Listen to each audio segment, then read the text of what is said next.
Hey man, you want to learn about the Inventor? It's kind of like Artificer, but you know it doesn't suck.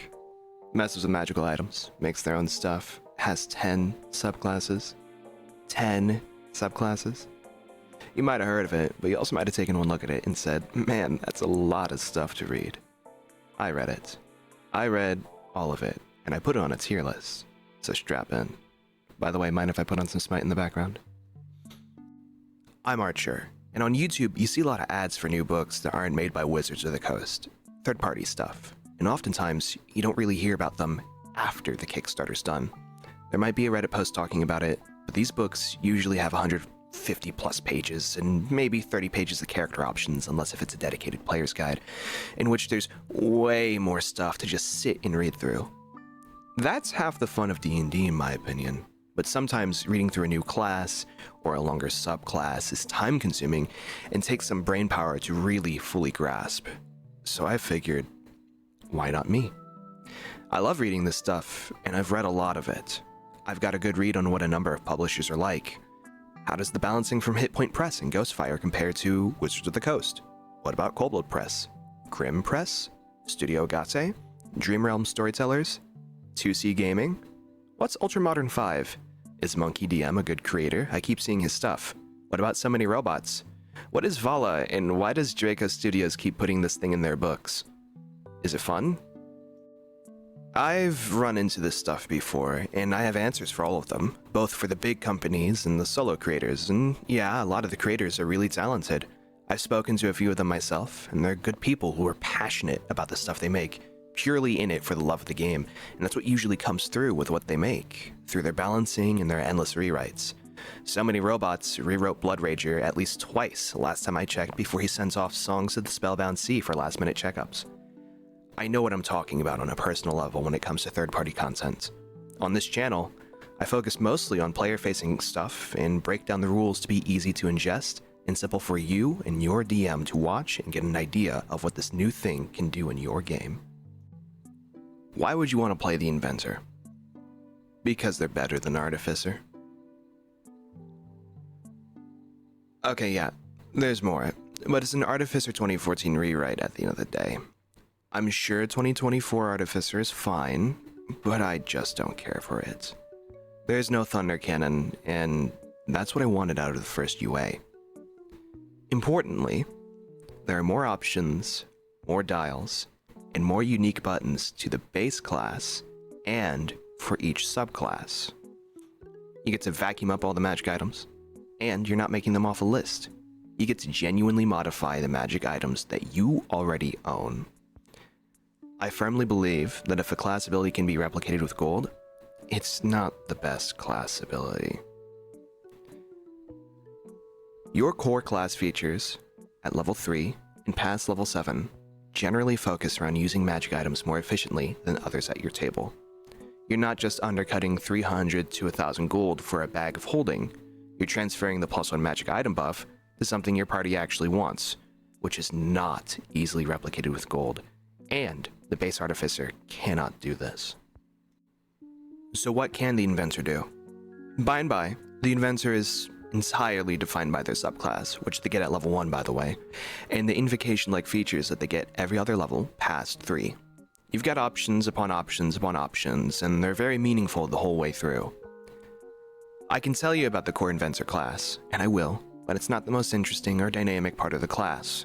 I know people like Artificer because you can make items. Flash of Genius, I suppose. I don't really know how Flash of Genius is an Artificer thing, but Inventor gains special toys unique to them and them alone. Floating swords, potions, bombs, blasting rods, or yes, the Thunder Cannon. And guess what? I don't need to spec into those with my subclass.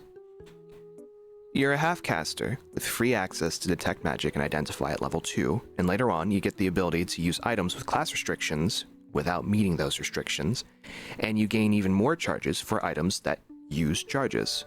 All of them are good, of course, but the real meat and potatoes are in the subclass.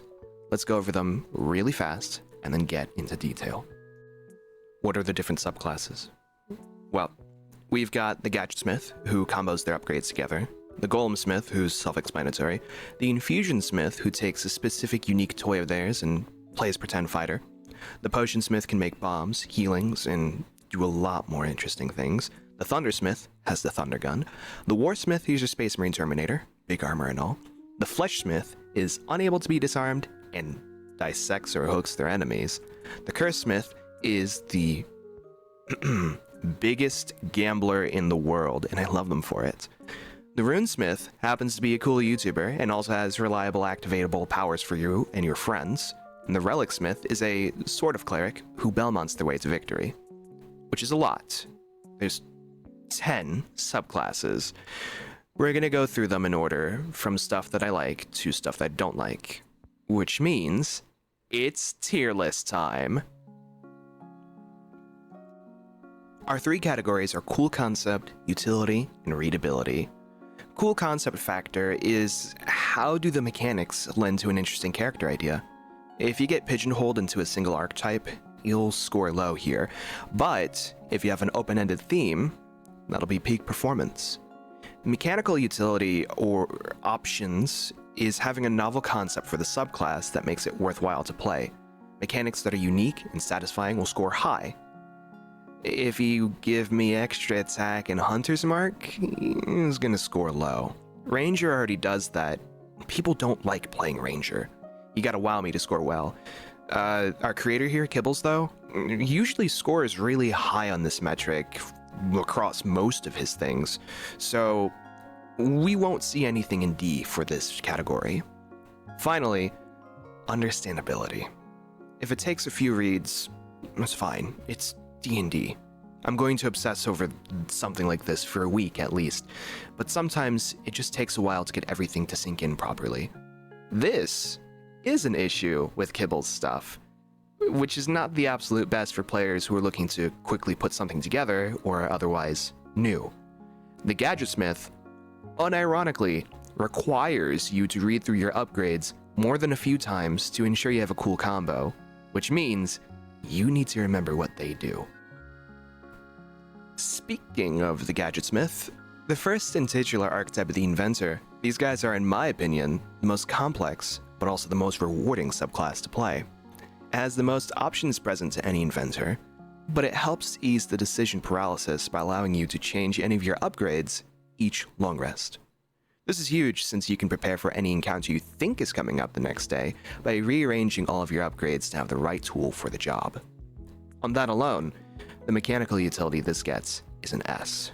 Your options for the Gadgetsmith upgrades range anywhere from elementally infused weapons and one-time use spells to utility inventions like Cloaks of Gliding, Metal Nets, or Boots of Striding.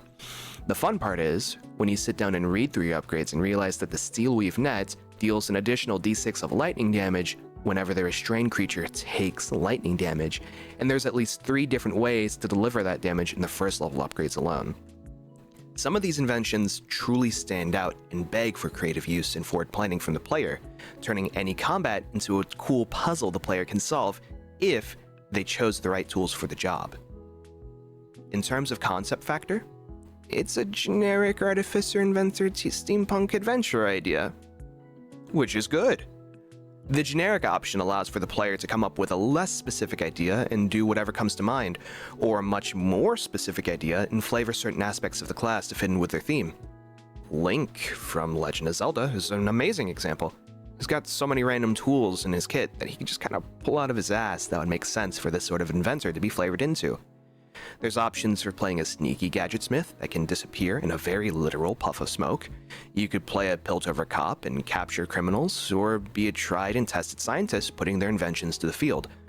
This archetype of steampunk inventor is strong for a very good reason, and this subclass fulfills the role. A for effort. However, readability and understandability is a rough metric. I'm gonna have to give this one a D on that because of how much stuff you have to read through. You are genuinely expected to read through your entire upgrades list over and over. And there's more than one page of this. All of them have more than one page, but the Gadgetsmith has at least 4. at least you can change your upgrades out at the end of every long rest, which is a plus. But if your party, not your DM, is unprepared for your shenanigans, it can be a lot. Overall, I'm going to have to give this a B. Lots of options. Arguably, too many options. Plus, they're not the most standout choice thematically, but it's definitely able to do whatever the situation calls for, or can just kind of appeal to the guy who can't decide what they want. Golem Smith, the support option that comes with a pre-built buff vector to support. It sounds boring, but truthfully, I wrote my own homebrew around the concept in a full class. The core features of the class essentially start and end at level 1, giving you the golem in question, but locking its action economy to yours. And then you get to choose a specialization, so you can make sure that it's good at the thing you want it to be good at. Either picked Winged for the fly speed, Quadruped for the riding and its good attack, Launcher because it's ranged, Iron Rot if your DM gives you a lot of items, or Specialized if you're bad at picking upgrades. Everything else after the fact just ensures that you keep up with everyone else in the party in terms of power, not necessarily giving you new toys. Wow, at level 5 you get to tell your golem what to do without using your action, and its attacks count as magical? Crazy. Now you're up to par with the fighter. This isn't why you play the Golem Smith though, because all the fun stuff resides in the upgrades. You can give your golem a fighting style, free spells, lock picking, or the ability to cast Burning Hands, or even attune to magic items, and later you can have it go invisible, be mobile cover, or turn into a transformer. It's wildly customizable through the subclass, but you can still give your golem weapons and armor designed for it. It's useful to have a mount and use mounted combats, or to play this in a party that doesn't have a heavy martial presence, while still being able to fulfill the role of a utility caster. It's not flashy, but it's good, and it's fun, and I honestly believe that makes this class more interesting. It just needs more options. And that's why I made the Golemancer. Link below if you're interested. Let's get to the tier list. In terms of mechanical utility, it's a C. Not because it isn't there, but because it isn't crazy. In comparison to the other classes, this kind of just makes sure that your golem is existing and that it can do stuff. Unlike a normal player character who can just attune to items, who can just put on equipment, and can just cast spells, you have to spend your upgrades unlocking this for your golem. That does mean that eventually, you're going to have what amounts to 2 player characters, or at least a character and a half of stuff you can do until you hit 5, but every other class is focused on giving you new things, not restricting what you can do for you to unlock later on. This is probably the most frustrating thing about this class, and why in this category it gets a C, because it's really good at making sure that what you can do is balanced and fun, and actually does fulfill the fantasy of having a golem pet, but it doesn't measure up to the stuff that the other classes can give you. You don't get a grappling hook, or a cannon, or flying swords. You get a guy. The guy's really good, but it's just a guy. In terms of concept, it's a B. It's a little Inventor, big robots. It's a cool concept, but it's like one of 15 billion concepts you can run. The golem could be a construct you reprogrammed from a dungeon, or a family heirloom protecting the last of a royal lineage from a doom you barely escaped. Or it could be a culmination of all the parts and scrap you've collected through your life, given form and meaning through magical animation and love. It's really cool, actually. I love the fact that this golem can be the thing that holds your concept together. I'm gonna give this one an A, actually. My 3 examples came off the top of my head. It's really, really easy and fun to make concepts for the Golem Smith. Understandability gets an A. This class is really not that hard to wrap your head around, and the actual rules, once you pare away all the options you get after you select what golem type you want, is about the length of one's spell description, from level 5 to 14. Specifically, actually, the length of Shape Water. It's not a lot. Shape Water is a cantrip, and so you're not thinking about a lot of what your class can do. You're taking 2 turns. And those turns are pretty much you moving your character, using an action to turn on your golem, and then hitting something with your golem. At level 5, you cast a spell to hit something and then use your golem to hit something. It's not complex, but you get to do the fighter's job twice, which is awesome. Overall, on this tier list, I'm going to give this class a B. It's cool. It just doesn't seem to scratch the itch in the back of my brain that keeps asking me, what are you going to do on your turn? I already know what I'm going to do on my turn. I'm going to walk my golem up to a bad guy, and then I'm going to hit them. That's why I don't play Barbarian. But it's good at that job. And honestly, if you're new to 5e, and this is one of the first videos you've watched, and you're dead set on playing the Inventor, go play this subclass. It's solid, you're going to have a blast learning the core mechanics of the game, and you have more tools built in to play with. This is a very good subclass. It's just not my favorite. The Infusion Smith. On the surface, it's like 2 steps away from playing a wuxia character. In reality, it is a wuxia character, and it's nuts. I'm keeping that in. Flying swords, power-infused weapons, wands that enhance cantrips, and the class has an extra attack for some reason. It's the subclass that gets to tinker with magic as a concept, so of course it's going to be good. If you want to be the archetypal elven battle mage, floating swords, powerful magic, spellbook and all, the Infusion Smith is your guy. Straightforwardly, I think this is the most powerful class. There's no gimmicks or hoops that stop you from doing what you're doing. You just get floating swords. You just get empowered cantrips. You just get access to wizard spells. You just don't pick infused weapons because it's not good. Don't pick infused weapons. You want to have dex anyway. You don't need to tie it to your intelligence score. Plus, you get the ability to put spells into items to be cast later by you or somebody else. And since you have access to wizard spells, you can just put anything you want into an item and hand it to your fighter, other wizard, rogue, or whomever as a contingency without much planning. You need, in-game, 1 minute to cast a spell into an item and then hand off a haste to your fighter. It's nuts. Even the upgrades just take the logical extent of your core features and make them into a reality. Animated bow, animated shield, make a ring of protection, make a ring that sucks up enemy spells, make a flying broom, make another animated weapon. It's not rocket science, but it's really fun to play. Conceptually, every wuxia trope, every Skyrim protagonist, every Warhammer Fantasy High Elf can be fulfilled with this class alone. Magic in one hand, blade, sometimes, in the other. That's quintessential fantasy. Your gimmick is that you're good at stuff. Personally, I think it leaves a lot open for your consideration on how your character came to be this gifted, or how they trained for this sort of skill. So, in terms of concept, I'll rate that an A. It's simple. I don't have any character concepts jumping out at me, but that's fine. It just means that you need to have a concept to begin with, unlike a Warlock or Paladin, which supplies you the roleplay just for picking the class.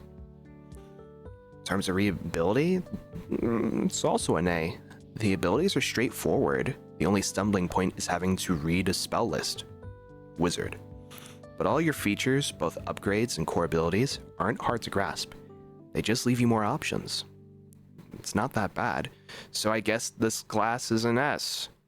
I don't think it's broken, but all the options present are great while not being super confusing or placing expectations on the player to remember a whole bunch of stuff. Yeah, you can plan out your turns and have spells for every situation, or you can stand 30 feet back and hit people with a sword until you need to pay attention again. It's perfectly valid to just turn off your brain while you're doing that, and sometimes combats require you to turn off your brain. It's not reasonable to be completely dialed in for 2.5 hours. And this subclass isn't going to punish you for not remembering when you do X, Y happens. Overall, I think this is the best subclass for Inventor. S tier. The Potionsmith.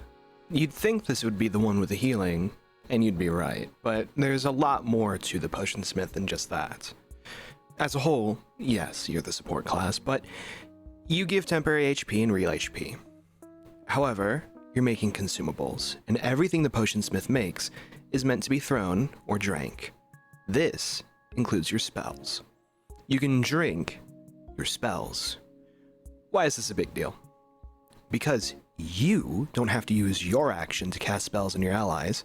They can effectively cast it on themselves without it being magical, bypassing an anti-magic, since the magic of the spell inside of the potion is cast at the time of the potion's creation. Concentration is also a non-factor, since the potion only has a duration. No concentration required. Granted, these are a select group of spells that your subclass gives you, and only you can use these spells for potions, but these are spells like Cure Wounds, Heroism, Grease, don't drink this, Lesser Restoration, Web, don't drink this, Blink, Haste, Confusion, and Cloud Kill, really don't drink this. These are all good area denial or buff spells. Hand your fighter a potion of haste with no worry of dropping concentration, just a time limit, and the fight will be over by the time the fighter loses his turn. And you can make a number of these over the course of a long rest. It's nuts, but it's nuts in a way that the guy who makes potions should be nuts. So, what's the gradings? Mechanical utility gets an S tier. You can heal, you can do area denial, and you get a first level thing where you can make instant potions, actions, which heal, do area denial, and deal damage, which is all good types of damage. It's common types of damage, of course, but there's not a creature who is immune to fire, poison, thunder, and cold. You could do a really nice and mean range build with one of your upgrades, where you coat your arrow tips in your different types of damage. The possibilities are out there, and the upgrades make it really fun. This is one of my favorite subclasses, if not my favorite subclasses, for the Inventor for the mechanical utility alone. In terms of concept, you'll get a B. The Alchemist is doing potion stuff. There's not a lot to say. You're either a mad scientist, a plague doctor, or a herbalist, and every other concept fits in between one of those three. That's not to say this subclass doesn't have the potential for making interesting characters. I think they all do. After all, my last Potionsmith had burn scars up his throat and cheeks because he messed up making a dragon breath potion, so he doesn't use them anymore. You just have to get creative with your character concepts, much like any D&D character. In terms of understandability, it's fairly simple, at least for the Inventor, so we'll give them a B for it. You get cool actions for your instant potions, you get more spells for your potion making, and you get specialization in poison if you really want it, which is not something that 5e really does. They don't like their poisons here. There are options. All of the options that you get access to are well sorted and have names that simply describe what they do. Overall, I'd put this subclass in A tier. It's really up there, and I feel like it's what the Artificer's Alchemist subclass should have been. It doesn't weirdly require you to eat up spell slots for okay potion effects.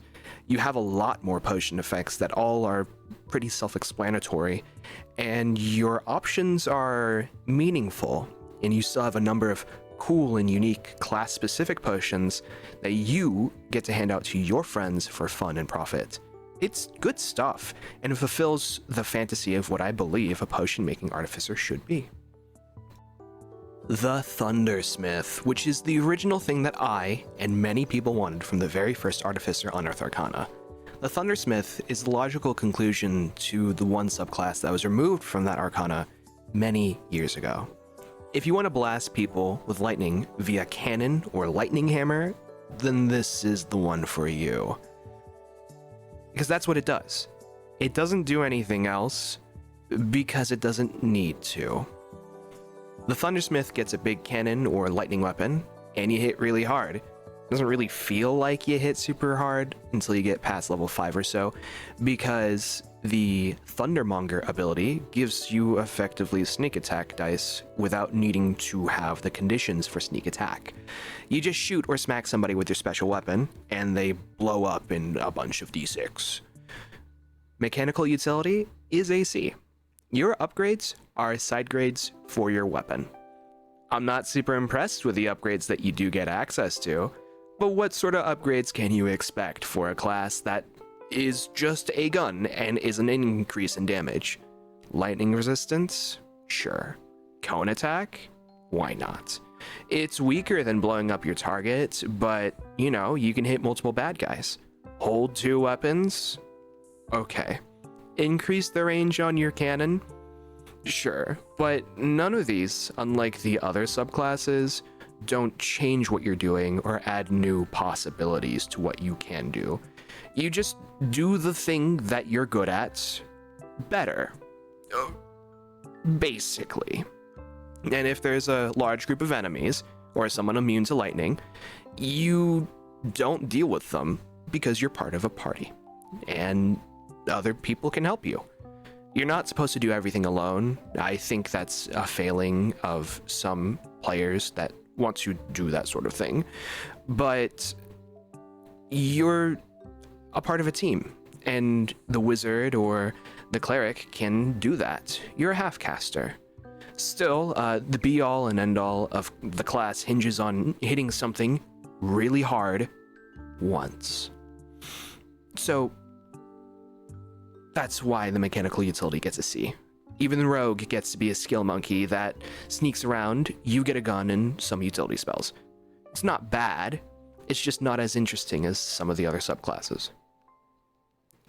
In terms of concept, also a C. You have a lightning cannon, or a lightning hammer, or a lightning pike.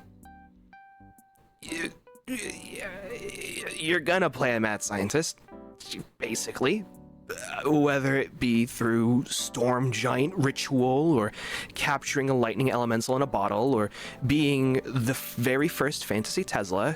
You are a scientist who uses lightning as a weapon. The high concept isn't going to change very much from character to character. It's just how you get there and what they feel about using lightning, which is fine. In terms of readability and understandability, it's an S. This class is very simple. You use a big cannon or a big hammer, you point it at an enemy, and you roll the die once. Much like a rogue. It's very simple. So, as a whole, we're gonna put our Thundersmith at a C. It's alright. It's not bad. It does a lot of lightning damage, which is an uncommon damage type. Not so many creatures outside of devils and demons have lightning resist. I just find this class to be personally pretty boring. Next, the Warsmith. Have you ever wanted to be Iron Man, a Terminator, or a Bioshock Big Daddy? That's what this subclass is. It's really neat. You start with a gauntlet that allows you to turn your intelligence into strength on a whim, which is pretty nice, alongside granting you one of 3 weapon options that you can configure your gauntlet into. You can get an Iron Man blast, a big metal fist, or proficiency with martial weapons, which sounds boring, but they're all pretty good. At level 3, though, you get the actual armor part of the Warsmith, and your strength stat goes up by 2. I've actually never seen any class or subclass just increase your base stats reasonably, but this one does it. I like this one. And you also get armor. This is permanent armor, and it's armor that comes with upgrades. And the neat part about this armor is that while it can replace your armor, if you do have something magical that your DM gave you, you could also integrate it into yourself as well. It's all good stuff. All the class's interesting features exists in the upgrades aside from extra attack. And you get a lot of upgrades. In terms of mechanical utility, it's an A.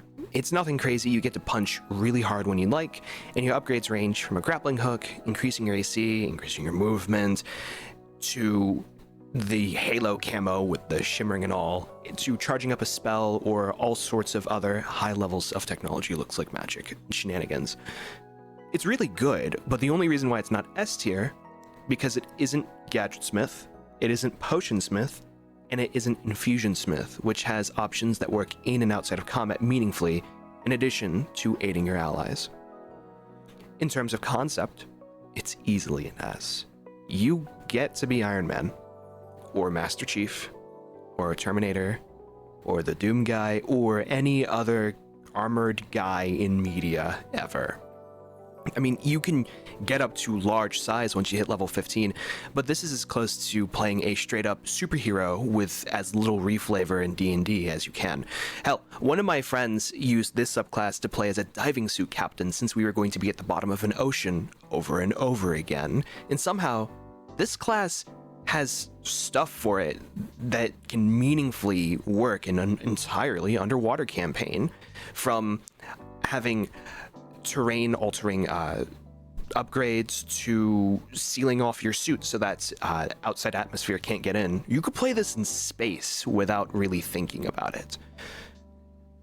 You can be ready for most things that other non-wizard player characters would struggle to survive. And you can punch things really hard while you're doing so. Chest hair, for sure. This class has major chest hair. In terms of readability, it's a B. It's fine. There's a lot of upgrades to go through, and a number of them have prerequisites that are derived either from your armor type or from other upgrades you have to take, which means that reading through it, it can be a little bit of a pain to sort through, but ultimately it's not a big deal. You write down most of this stuff once, and you don't really have to think about it until you'd like to use them. Overall, this is an A tier class. It fulfills the power fantasy it sets out to do, wearing big armor, and it fully realizes a lot of the concepts that it could use. Even then, the tropes that it takes don't compromise the balance of being in 5e. This is a really good subclass. I really like this one. Has your DM ever disarmed you before and you said to yourself, this is never happening again? Do you think that being the healer is lame, but you were forced to do it anyway?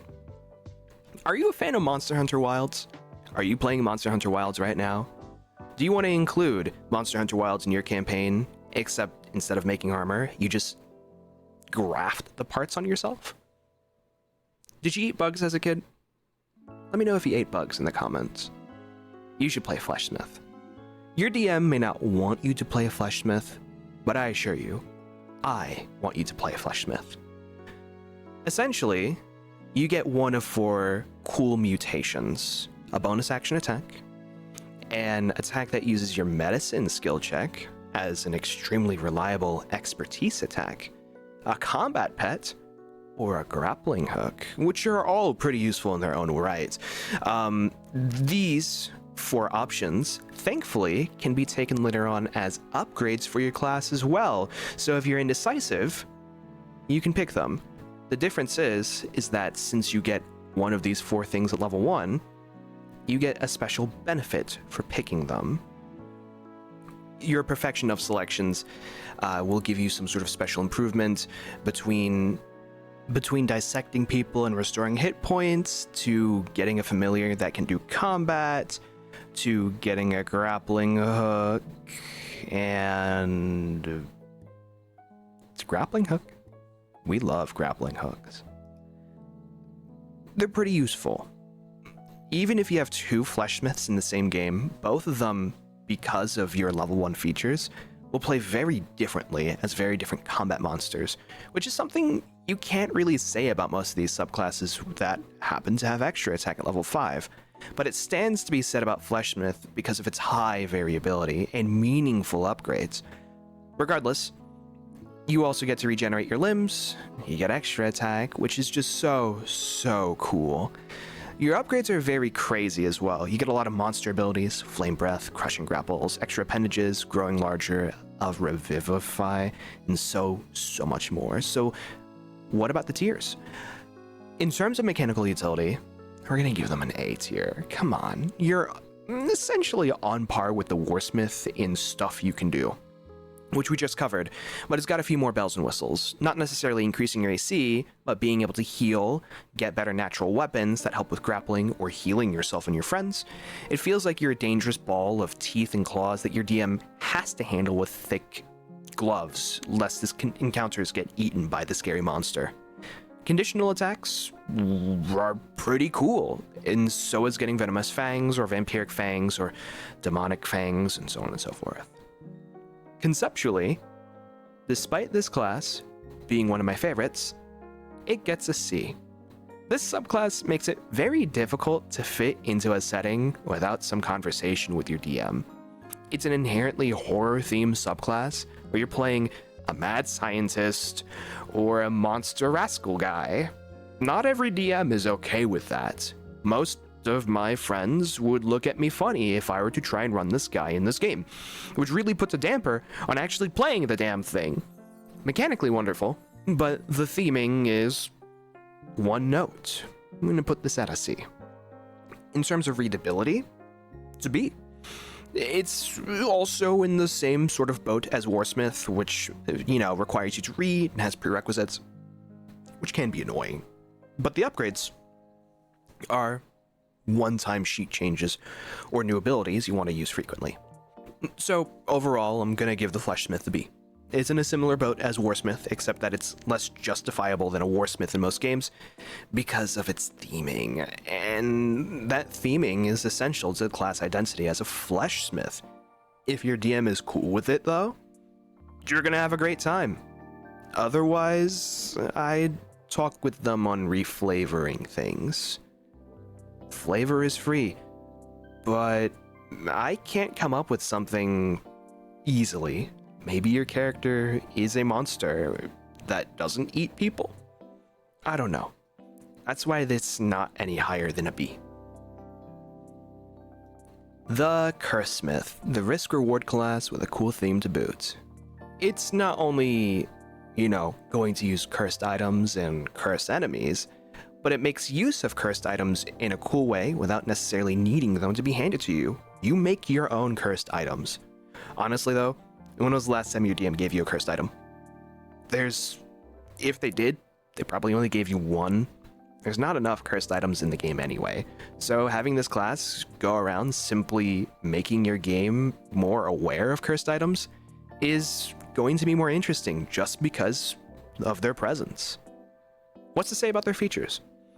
You get a cool weapon that gets 2 upgrades, and later on, you can give it more upgrades if you really want. These are all good, with no downsides, from applying a rot that deals damage over time, to turning your melee weapon into a ranged attack, and a few other things. This weapon upgrade is not so interesting, though. The interesting thing is the Soul Investiture, which asks you to give yourself minus 1d4 to all your rolls, a bane, to do an extra d6 of damage if you hit. As a whole, this class asks you to take a chance, take some risks, grow some chest hair, and do more damage.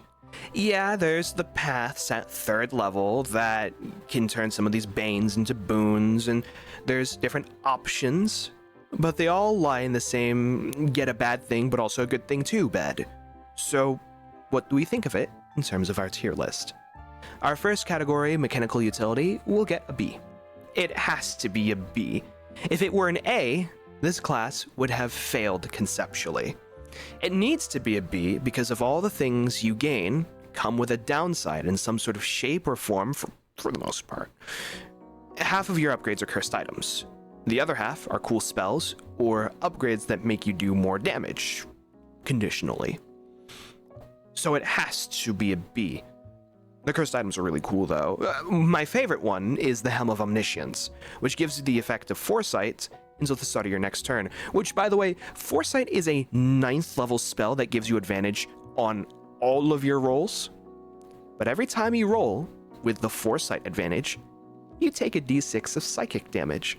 It's really funny. I love it, and it's so good and bad at the same time. In terms of concept, it's a B. Whether you're a cultist, desperate, or something warlock adjacent, you can go a number of ways with the ideas that a cursesmith can provide, but they're all probably dark, power-hungry, and knowledge-themed, which are cool themes for your characters. They're just not universal themes, so it's a B. I really like this class, but my rating system is based on utility, flexibility, and appeal, and understandability. So for this, it gets to be directing the character into a very specific pigeonhole. But, at the very least, this direction is fun and unique. In terms of readability, it's a C. There's a lot of options in and out of the class with not much of the reading overlapping itself, unlike the Fleshsmith. The Fleshsmith has a level 1 option that makes you read the upgrades, but once you read those upgrades, you have a solid idea of what most of the other pieces of your class can do. The Cursesmith doesn't do that. Your level 1 options, level 3 options, don't reference your upgrades, so you have to read those and understand those by themselves. And then you have to read your upgrades and understand those by themselves, and they don't build up on each other. So you're just reading and reading and reading. Plus, a lot of your cursed items have, when X happens, do Y. You get foresight, but when you roll with foresight, you also have to roll a d6 and take that much damage. Which means that you have to remember a lot of stuff, and it's important for you to remember what all of your class features do, because there's a lot of triggered abilities. This means that if you're not remembering yourself taking damage or rolling with an extra die and subtracting this and adding this, you're either doing too much or doing not enough. And when you sit down for D&D, not every player is looking to have that sort of bookkeeping. It's a lot to comprehend. It's a lot to remember. So I'm going to give this a C. But you're not looking at several different pieces of text and being forced to remember literally all of it, like the Gadgetsmith. So I think it's fine at a C.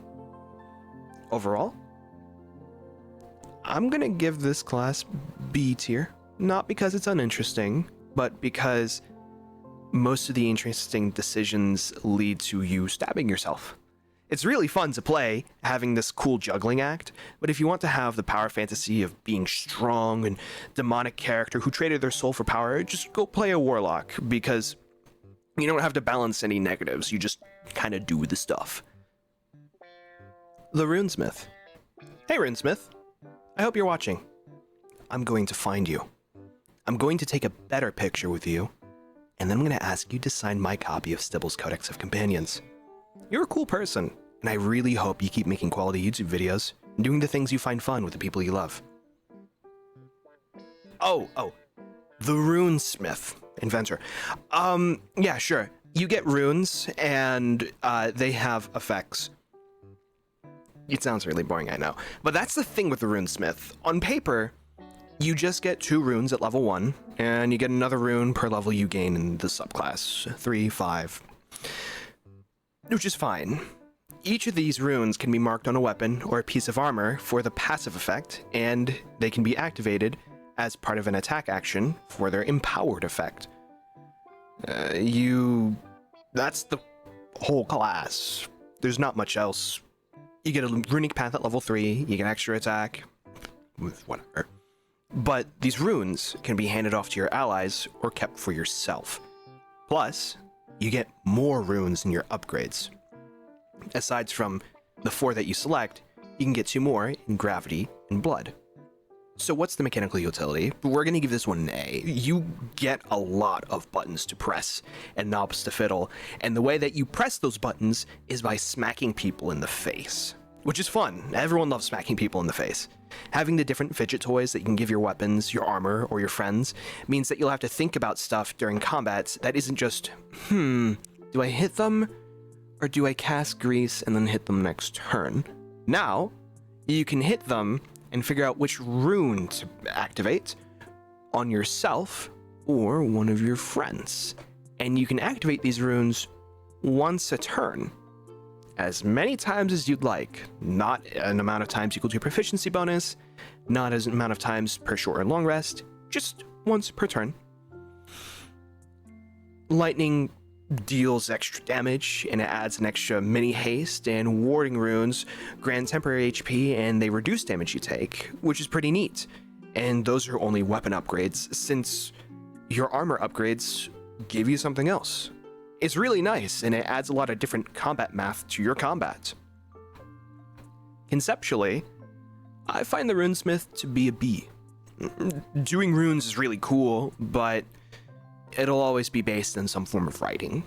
Whether you're writing dwarven or giant runes, which is what I imagine most people are doing. Hell, the art shows a dwarf. Or perhaps you're doing something inspired by Lord of the Rings. Celebrimbor has a pretty nice way of writing runes onto rings, or you can take a particular Islamic slant as well. One of my friends flavored their runesmith as a tattoo artist, which was really neat. You could run them fairly normally, but the idea of taking writing and turning it into art is always going to be really cool, no matter how you twist it. In terms of readability, it's also probably a C. There's a lot of bells and switches to remember and keep track of. You have to remember the passive effect and active effect of your runes and who it's on. And while it starts at 1 or 2, it will ramp up over time. And if you want to give these out to your friends, you either have to choose to activate them yourself, or to remind your friends to turn them on when they attack. It really isn't that bad, but it's bookkeeping, and it's bookkeeping that gets worse over time. So boom, we put our boy into B because it's a good class that requires you to read. There you go. I highly recommend trying this class out anyway, because if you can understand how this class works as a new player, you're probably going to be good to play literally anything else. It's got attacks, it's got support stuff, you can punch people in the face, you can get punched in the face, and you have spells. I think it's great. It's just not giving you wizard spells at every level, and it has a little bit of things to read during upgrades, but I think it's great. I highly recommend play Runesmith, B tier. Finally, we have our Relic Smith. Tell me you like Castlevania without telling me you want to roleplay as a Belmont. Actually, I was really hoping when I first read this that it would play a little more similarly to Pathfinder's Thaumaturge, but we can't always get what we want.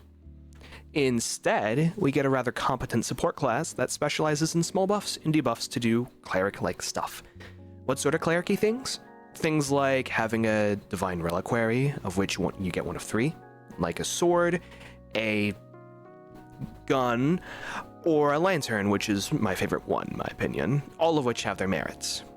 However, the garnish to our fancy steak are the ordained paths, which we get at level 3, which is how you'll choose to interact with the combat scene any further. You can do sword and shot, you can be a pure support caster, or you can get a whip and be a Belmont.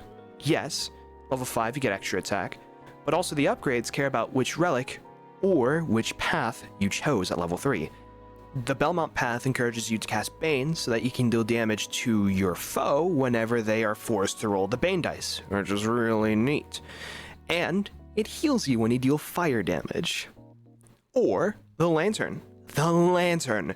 You can take the Path of Salvation and add your intelligence bonus to the temporary HP that you give to your allies via your Lantern, and then you can take the Salvation Shield upgrade to get 2 AC for holding your Lantern, because inevitably, you're going to be hit in the face for granting all this bonus temp HP to you and your friends. In terms of mechanics, I'm gonna give this one an A. I love this class. You smack people in the face and play with temp HP while doing support stuff that'll keep you and your friends in the fight. I always appreciate a class with real chest hair, and this one can keep your team in the fight with little pick-me-ups and nudges that'll accumulate over time.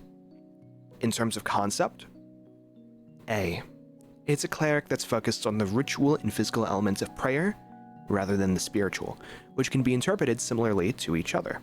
My character was a guy who took a monster hunting from a fallen monster hunter and uses that fallen mentor's notes, research, and his artifact to fight back against the darkness.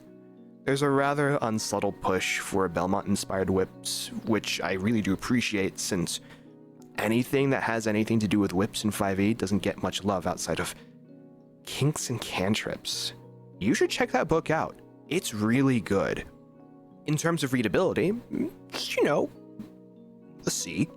It's a high C, but it's a C. You have to pay attention to your combos when you level up, which is bookkeeping.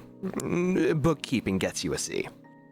You've got a dedicated thing you're going to do during combat without much divergence from it, which is a good thing. Having a plan and sticking to it makes it so that you can play effectively. Since later on, you'll be able to get guiding bolts and silver bullets and holy marks that'll burn your skin, but add to your saving throws. It's fun stuff, but reading, much like other classes that require you to do a lot of it, gives it a C. So, I'm gonna give this class A tier. I know, I gave it a C in readability, which is really low, but it's so cool. Over the course of reading and writing my script out for this video and really parsing the information from this document, this is the subclass I wanted to put together a character for. Between the build choices and the interesting combat actions, this is a class I want to play the most, since I can swap out between front and midline and work with my party where I need to be. So that's our tier list. That was what, like 10 subclasses? I hope you know what you'd like to play after this. I really didn't want to read off any numbers or stats.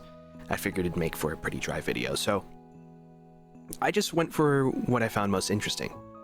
If you're a DM, our content creator here, Kibblestasty, is fantastic, and I can personally advocate for using his stuff in your games without fear.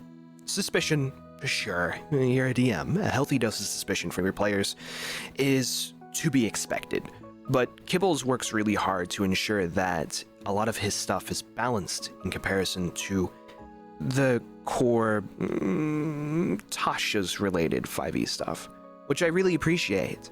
I'll probably work on the Occultist, Spellblade, or maybe something else, depending on what you guys want. Thanks for watching. I hope the rest of you have a good day. Stay hydrated.